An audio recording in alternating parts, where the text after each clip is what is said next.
Cool. If you can just tell me what your role was at Excelan back in the day. I had several roles. Originally, I was a hardware designer, so I designed our first products, and then after a couple of years, I moved into marketing, into technical marketing, and then eventually was vice president of marketing.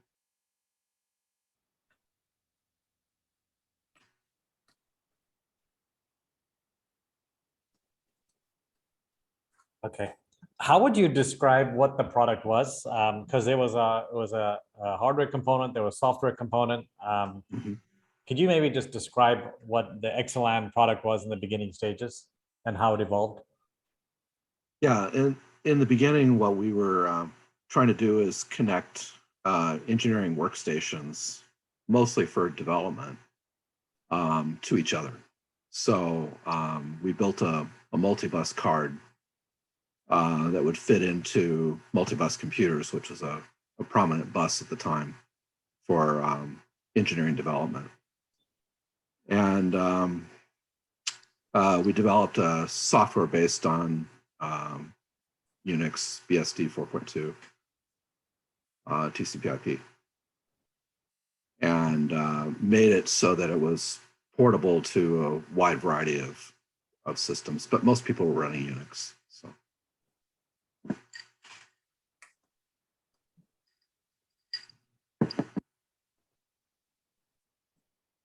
Okay. So you moved into technical marketing. So now my understanding was from Kunwal, the way he described it was he wasn't taking the IBM kind of approach of, many sales guys running deals. It was more of the make a phone call and then having this more of a better out-of-box experience with more of the readmes and the documentation and steps to follow. And then if they didn't like it, there would be someone to fly out to help them, or you get your money back. So the role of technical marketing must have been pretty pivotal in this strategy. Yeah, the reason that we started technical marketing at all was because most of the early sales were OEM sales, so we were selling not a product, but the start of a product for somebody else. And it took a lot of engineer to engineer work to get it to go. It's not a trivial thing. So we had to hold hands a lot in the beginning. When we started producing end user products, that changed everything. I think that's what you're referring to with your question. And for that, we needed to provide a complete solution, including applications. So different market and different approach to the market. Yeah. So, I mean, being an engineer you had to be an engineer first to create all that. Yes. Technical marketing, collateral, etc. What was an example of technical marketing collateral? Was it like a 5-page booklet? What was it like? Sample code? I don't know. Like. No, what we shipped, our deliverable, was a lot of code, but no real instructions on how to put it together. It required a lot of expertise on the other side. So my group would help engineers on the other side. That's what they would do. Right. Again, this is like 1982 to 1984. Our marketing department completely changed in '85 when we started working on the end user market. Right.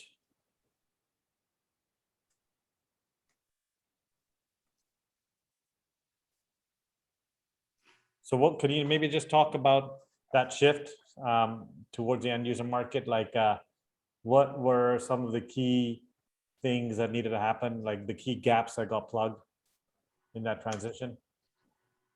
Yeah, well, again, we were used to selling to engineers. So one of the main things we had to do is change, we had to address the real decision maker for an end user, which was typically like an IT head or somebody like that, as opposed to a design engineer who was, coding. So it's a very different approach and very different market. And we addressed it with all the typical ways, direct marketing, advertising, trade shows, all the rest. And eventually with our relationship with Microsoft. Yeah. So I want to share. So there's an ad Kanwal sent me. I wanted to just show it to you. Okay. It might bring back some old memories. So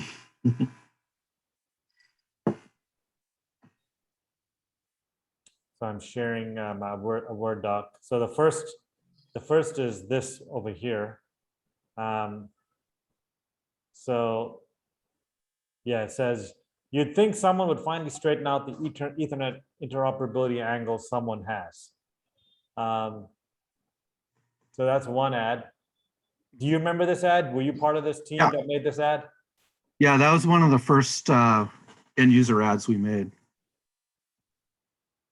So we were specifically dealing with interoperability at that point. Yep. So when you're saying dealing, so like, give me an example of what you were making interoperable. What were the different nodes that needed to, I guess, talk to each other? Mainly, well, it depended. Some people bought fairly expensive DEC mini computers, which were running extremely slowly because of the networking. And with our solution, you were able to, it took a lot less CPU power to run the network. And so a lot of people bought our VAX solution just to connect VAXs to other VAXs, a lot of times at universities. And then once we had introduced the PC solution, then a lot of it was connecting PCs to VAXs and PCs to each other. How do you spell VAX? VAX. What was VAX? What was that? What was that, a computer? Yeah, it was a computer made by Digital Equipment Corporation in the 80s, and it was the most I guess successful mini computer of that time. Got it. And they provided this was competing with so Steve Jobs was competing with this when he launched his Apple, the Mac and all that. This was like that, a personal or no more in the corporate or? No, this is a mini computer. So it was a large machine, probably 6 to 8 feet high, 3 bays wide, a relatively huge computer that would have, 50 to 500 users kind of thing. So a mini computer is something I envisioned to be mini, but relative to that, that was mini because you were having an entire room be the computer before, I guess. Yes, before it was a mainframe and it took up the entire room, raised floors and so forth. But a lot of VAXs were in universities and raised floor rooms too. So it was just who was winning at that time. Right. And Digital Equipment provided a TCP/IP solution, but it took like half the CPU power of the machine. So you were paying, $100,000 for $50,000 worth of power. Right. And what did Excelan in comparison provide? Like, what was the impact if by putting the Excelan board on top of the deck? I don't remember the exact numbers, but yeah. It was more like 10 to 20% versus 50 to 75%.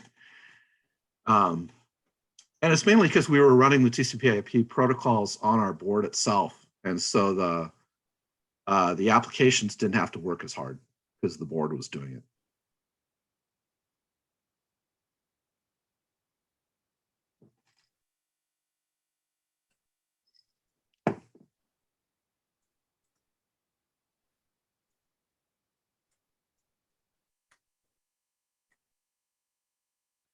I believe that is a VAX in the ad, actually. Oh, really? Yeah, it looks like it. Oh, cool. Okay. It's small on my screen, so I can't really tell it. All right. That's what it looks like. Oh, now it's gone. Hold on, let me reset my size. Okay, and then there's a second ad, which is this.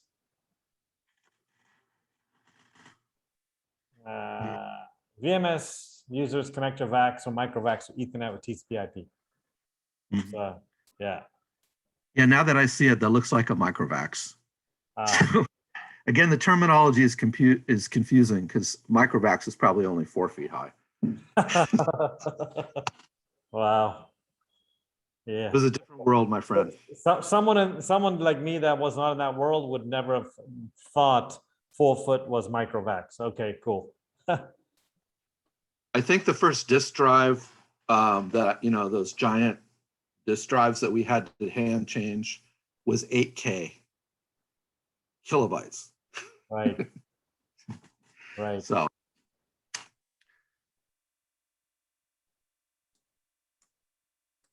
are you familiar with the pricing, how we were pricing back then, how you were pricing back then? yeah. Oh, good, because I wanted to get to the bottom of that. So I'll tell you what I have, and I don't know how accurate it is, so let me go to that. Okay. Okay, so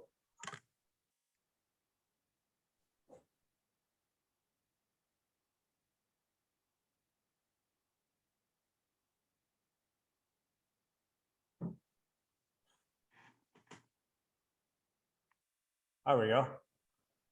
Okay, I'm just gonna read this out loud.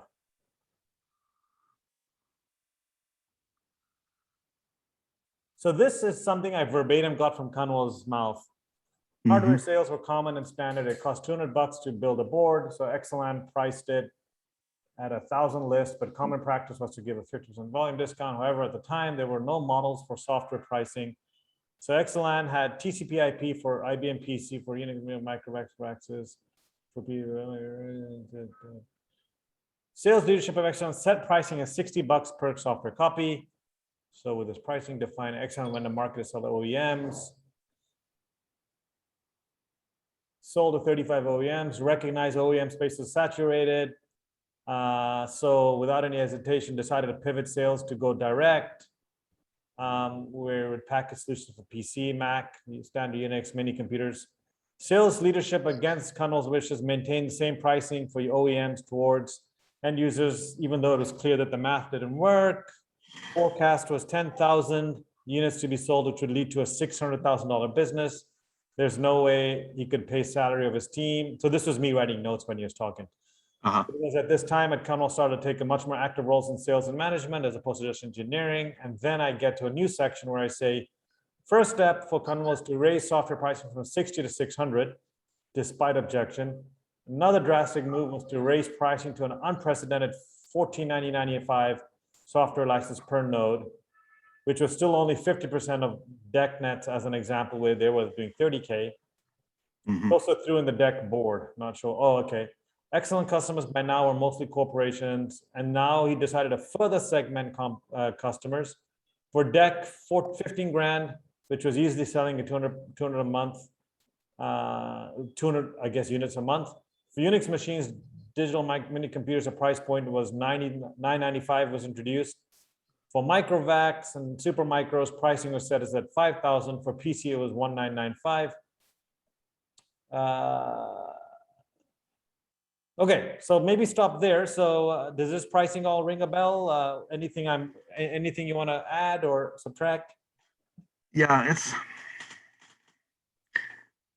it's a little confusing because you're talking about two different markets and two different things. But yeah, maybe if you in your own language, without getting into what Kanwal told me, just tell me what pricing was like to you. Yeah, that did sound like Kanwal a lot, by the way. I have a call now for half an hour, then I have another call, and then I have another call. So when will be done? I'll be done at 7:30 7. I'll be done at sorry, Duane. That's okay. I'll be done at 8. Yes, I'll pack from 8 to 9. Yeah. So we're leaving on our flights tonight. My daughter's very excited, so she's asking me, and I haven't even packed. So. Okay, so and I just realized I have someone put a call on my calendar at 7, so we might need a either, hopefully, I can get pricing from you like in the next 7 minutes. Otherwise, then we'll follow up, I guess, in person on Tuesday or virtually on Tuesday. Okay. Yeah. So. Okay. Pricing. Yeah, I think the difficulty that Conwell's referring to was mainly because the sales force was organized around selling to OEMs, and they were used to that pricing and didn't really understand what we were trying to do. So I think that's what he's referring to there. Right. That for DEC and then the VAX, those are actually the same thing. So I'm not sure what's going on there. So for this $14.95 price point, and then for VAX, this one here, 5,000. You mean? Oh, I see. Well, they're both DEC, so I guess that's okay. That's fine. Okay. Anyway, we made more of an attempt to segment the market, as Conwell said, and right. Price by what the value of the software was to the user, as opposed to some arbitrary number that was based on margins or something else. Right. So I just wanted to make sure the pricing was right, and then what'll happen is, in true business school case study fashion, they'll probably introduce some questions. Just want to make sure the pricing is right, and that will lead to like the students putting themselves in your feet and kind of speaking. They're like, yeah, so we did this. If we had this, we would have done this. If we had this much revenue, we would have gone there, or whatever. Segmentation could have been like this, blah blah blah. So yeah. Yeah, I think the major, the surprising point here is that for a PC node that we were charging so much money. We were charging $1,000 for the hardware and $1,000 for the software. And for a lot of people, that was like, what? That's all the PC costs itself. But PC with 3Com software would bring it to its knees. So you were getting the same thing. You were getting 50% of your PC for both the full price. What was needed here was a more intense software solution, something that was built into the operating system. And that's what Microsoft was trying to do. And they actually started working with us in that regard. I think I talked about that in my note to you. Yeah, and then also Conwell told me the Microsoft story. He said, yeah.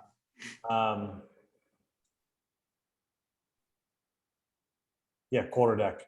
Made PC work for everything, could connect to Novell, Unix, etc. There was no Windows yet, only DOS, which could not multitask. So Cunningham and Quarter deck came up with a wrapper for DOS that enabled DOS to remember state. Microsoft took notice and asked Excelan to help in some way, taught Microsoft how to do multitasking, which is, I'm guessing, you guys, which became basis of Windows 3.0. Eventually, Quarter deck got killed because Windows was able to multitask, and then Excelan Microsoft decided to work a lot. But then Microsoft did a partnership with 3Com. It was politics. This was so kind of like, I guess Microsoft didn't treat Excelan very well at the end. Yeah, I think we were midway in the Microsoft deal, and we realized that 3Com was a more important partner to Microsoft than we were. Right. So we protected ourselves and talked to Novell. Right. Okay. Trying to think, is there anything I'm missing that would be unique from you, like one-on-one as opposed to the group discussion? Because what I'll do is I'll continue to like clean this up a bit.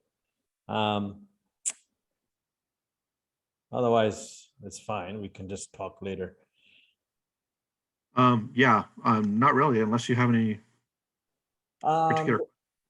No, nothing I can think of at this moment. But you know what I'll do is as I just kind of make this a little bit more polished, I might have questions that we'll just talk about on Tuesday.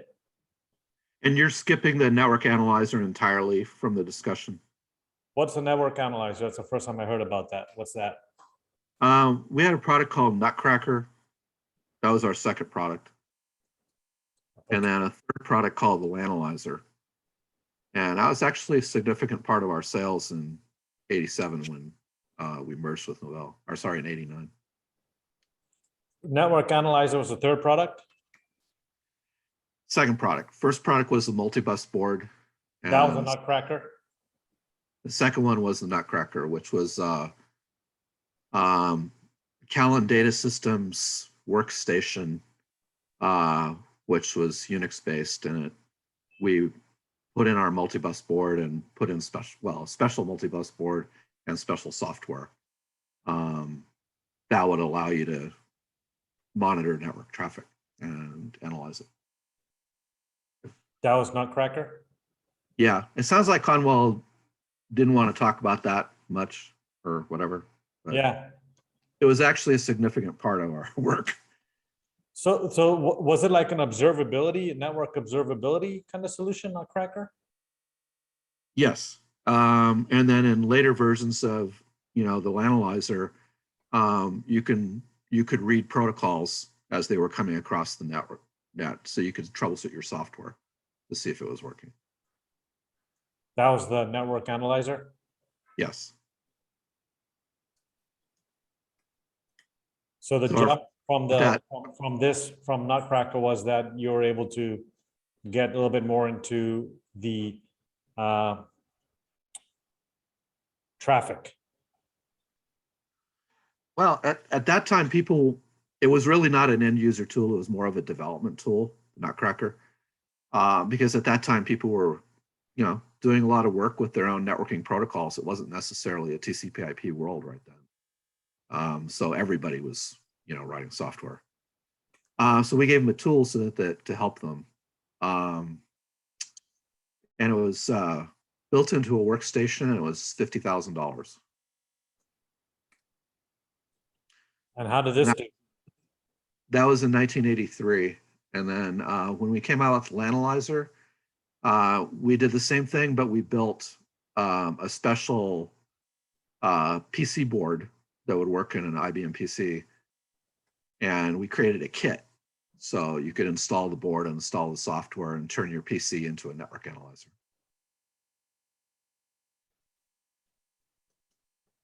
So a little bit more end user friendly.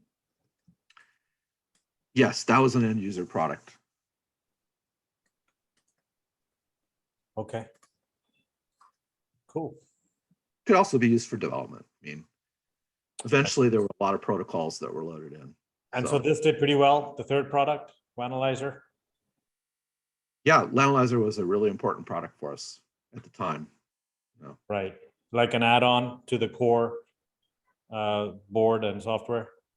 Yeah, well, it was something that the board and the software version, the LANAlyzer version, was $10,000. So it was an important part of our sales.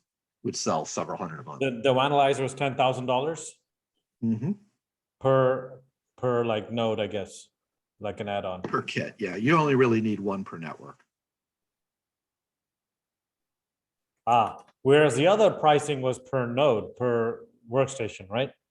Like Yes. for the board. Right. Okay, so this didn't scale. This scaled with a network, but not with the nodes. Got it. Got it. Yeah. Hey, Duane, I have to run to another call, unfortunately. Okay. But this was good. This second and third product, that I think good, and then the pricing validation. Thank you so much. Yes. Anytime you have a question, let me know. I will. And if I don't, because I'm commuting, I will talk to you in the group call from 12 to 2 on Tuesday, if you're able to make it. Okay. Awesome. I'll Thanks. see you then. Thanks. All right. Bye. Bye.